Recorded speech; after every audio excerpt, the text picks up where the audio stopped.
Today's date is August 3rd, 2007. Coming to you live from the 4 Point Sheraton in Pittsburgh, Pennsylvania for the Ron Paul rally. Lots of people are showing up already, and I'm going to go talk to a few of them and see what they got to say. Here we go. Alright, so here we are at the Ron Paul rally, Pittsburgh, Pennsylvania, August 3rd at the 4 Point Sheraton, and we're talking to a few people to see what they have to say about Ron Paul. We'll start with you. Why do you think Ron Paul is the best person for president, and why do you think that he's getting such a massive uprising in the grassroots? Well, I think what he said, freedom is popular. I think that's true. I think people have had enough of the tax system, of the government telling them how to live their lives. And it's time to clean up the mess. We can't continue on the way we are, participating in wars every 10 to 15 years. We can't sustain the social programs that we have, the regulations that we have, and have a free economy and have a bigger economy. How about an economy twice the size of what we have now? Yeah. Be wealthy and free. How's that sound? So Sounds fantastic. That's the message that I think he's getting out there, and that's the message that I've followed for a long time. And it's good to see that the people are actually grabbed to it. Yeah. All right. And question for you: why do you think the younger generation has taken such a huge interest in the Ron Paul movement? We're tired of hearing the same thing over and over again every election. I guess we're looking for a change, and Ron Paul's he's got a different message. He's actually it's not the same thing. I'm going to change welfare. I'm going to change this, abortion, that. I mean, he actually has a new message out there. I think that's why young people are grasping onto it. All right, yeah, definitely. All right, for the camera, what was your name? Hi, I'm Matt. All right, and why do you think Ron Paul has gotten such a huge support from around the country that the mainstream media just doesn't seem to be able to understand?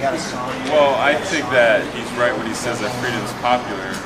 Over the course of the Bush administration, we've had our freedom significantly reduced, and not just ours, but people in other countries as well through our direct influence. And I think his policy, all of his policy making, and all of his philosophy have to do with more freedom and less government. And that's very attractive to everyone, not just young people. Yeah.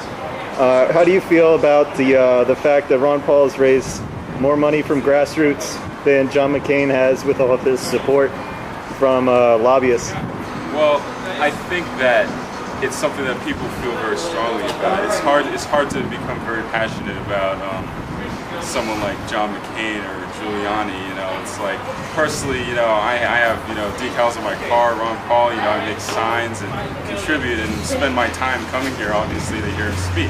Right. And I don't know of anyone else that would actually put that kind of time, effort, and money into some of the other candidates when they don't have anything really good to say or do. All right, thank you. All right, here we are in the 4 Point Sheraton in Pittsburgh, Pennsylvania, covering the Ron Paul rally in his hometown of Pittsburgh, getting some ideas from some of the people around the area. Why do you think that Ron Paul is the best candidate for president? Hi, my name is Mary, and I like Ron Paul. Number one, I'm an info warrior. Number two, I have a son that I'm worried about the world that I'm leaving for my son. He's 16, and I don't want him to go into this war, and I don't want to lose my son. I love him, and I'm just very concerned about the world. And I like Ron Paul because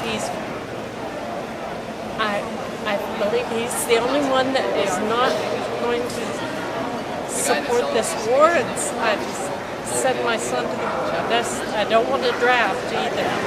Oh, we don't either. I know. Well, my name's Anita. I've lived through the Vietnam War, and I can tell you that Ron Paul, I really want Ron Paul to get in because he is the only one I can see that's good for the country and is honest, finally. And I agree with her. I don't want to draft. I want to see a future for our children, and I can see it with him. Absolutely. All right. And you, sir? My name's Jonathan. I'm 18, so I guess I am the up-and-coming generation. I don't think any of the other candidates actually are looking forward to the future of this country. I think that Ron Paul is the only one that's actually being honest and saying that this is what we need to do in order to make sure that the country stays in a top position for all of its citizens. All right. We're here at the Ron Paul convention in Pittsburgh, Pennsylvania. We've got a relative here, and she's going to explain some of the stuff that she has from the 70s. And I'm actually a cousin to Carol Paul. So it wasn't exactly nepotism when Ron asked me to come down when I was a senior journalism student at Penn State, anti-war. I was the radicals and minorities reporter back then. He said, hey, I'm going to run for Congress. And I said, sure, I'll come down. He had no chance of winning, absolutely none. I worked my little behind off with things like this bumper sticker. I think this may be from either 1974 or 1976. You can see the very exclusive graphics. Here are some of the pins. Now, he won that special election.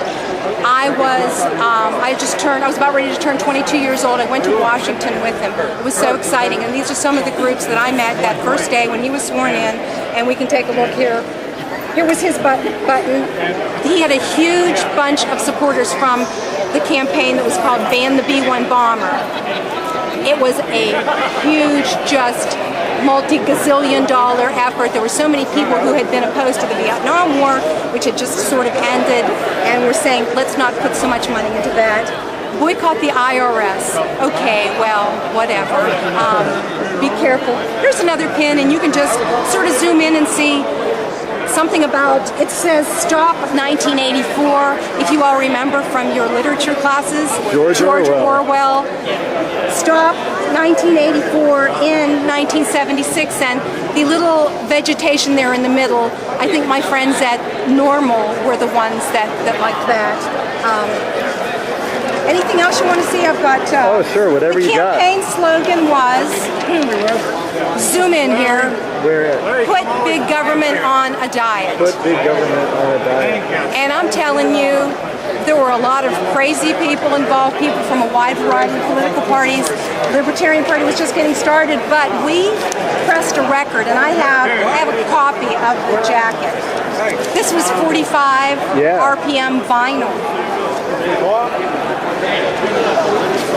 Okay. Oh, there it is. Okay, this says Tom and Kathy Hickling. Our band was called Shine.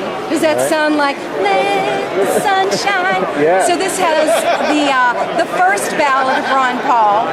Tonight we're going to be unveiling the updated version of the ballad of Ron Paul. All right. And then the other one is a little bit of a takeoff on Hank Williams, Hey Good Looking, Hey Big Spender, how you gonna mend her? Now you've ruined our economy. Anyway, you can get more at the... well, they've certainly done that. I said, hey, U.S. Congress, what a doggone mess you've made of our society. Here's how fun it was to be his press secretary. Okay, let's see. Maybe I don't have it with me, but okay, check out this one newspaper article. Sure. We would go to places and campaign. We had an old Winnebago that was a campaign vehicle, a huge district in Texas. We'd go to a meeting, and then I would write it up on an electric typewriter and take photographs. I took this photograph, which I know it's a bad copy, but with a black and white Polaroid. We'd stop by the local newspaper office, and they printed this press release word for word. They gave me a byline. I was working for the candidate. It says by Kathy Clark. That was me back then. They gave me, I wasn't a reporter for them. I was working for a political campaign. Right. They liked the way. It's like they don't have to do any work. It was a really fun time. Great. So when I went to Washington, I didn't get to be the press secretary, though. I had to be I was the congressman's scheduling secretary. So that was very cool too. All right. So. Well, we're happy to have Ron Paul here in Pittsburgh, and thank you for coming. All right. Welcome to Pittsburgh. All right.